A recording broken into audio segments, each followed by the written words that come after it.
Dashur qytetarë, këtu jemi në Durrës për Romano. Po ta kthejmë videon. Hidrovorët të fundit nuk mundojnë. Pra kapaciteti i hidrovorëve sot nuk në kapacitet plot. Kjo qeveria shqiptare që përmbytet Durrësi dhe fajin e ka shiu i madh që ka rënë. Nuk e ka fajin investimi i tyre i bërë që janë 10 miliona euro.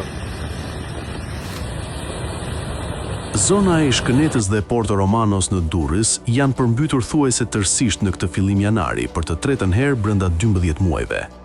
Një investim me vlerë 20 milion euro i qeverisë shqiptare nëpërmjet Bashkisë së Durrësit për rehabilitimin e rrjetit kullues në zonën periferike të qytetit, i aplikuar në vitet 2021-2022, rezulton tërësisht defektos.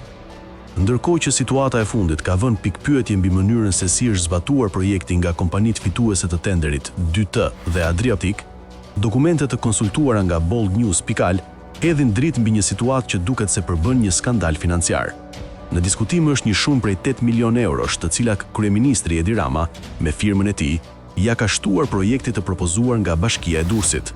Këshilli Bashkiak i Durrësit, me vendimin numër 87 të datës 12 korrik 2021, miratoi projektin për rehabilitimin e infrastrukturës së rrjetit të kullimit në zonën Porto Romano-Kënet dhe sistemin e ujrave të shiut në zonën urbane të qytetit. Sipas analizës financiare të bashkisë, projekti përllogaritet në shumën 12.075.814 euro. Qeveria, me vendimin numër 514 datë 18 shtator 2021, miratoi financimin e projektit në shumën 1.990.639.140 lekë të reja, rreth 20 milion euro, ose rreth 8 milion euro më shumë se parashikimi fillestar i Bashkisë së Durrësit. Bazuar në këtë vendim, Këshilli Bashkiak i Durrësit, me propozimin e Emiriana Sakos, miratoi detajimin e fondit qeveritar. Bashkia e Durrësit shpalli tenderin e emergjencës më 25 tetor 2021. Procedura zgjati vetëm 2 javë. Fitues u shpall bashkimi i operatorëve 2T, Vëllezërit Hysa dhe Adriatic, me ofertë 99.9% të fondit limit.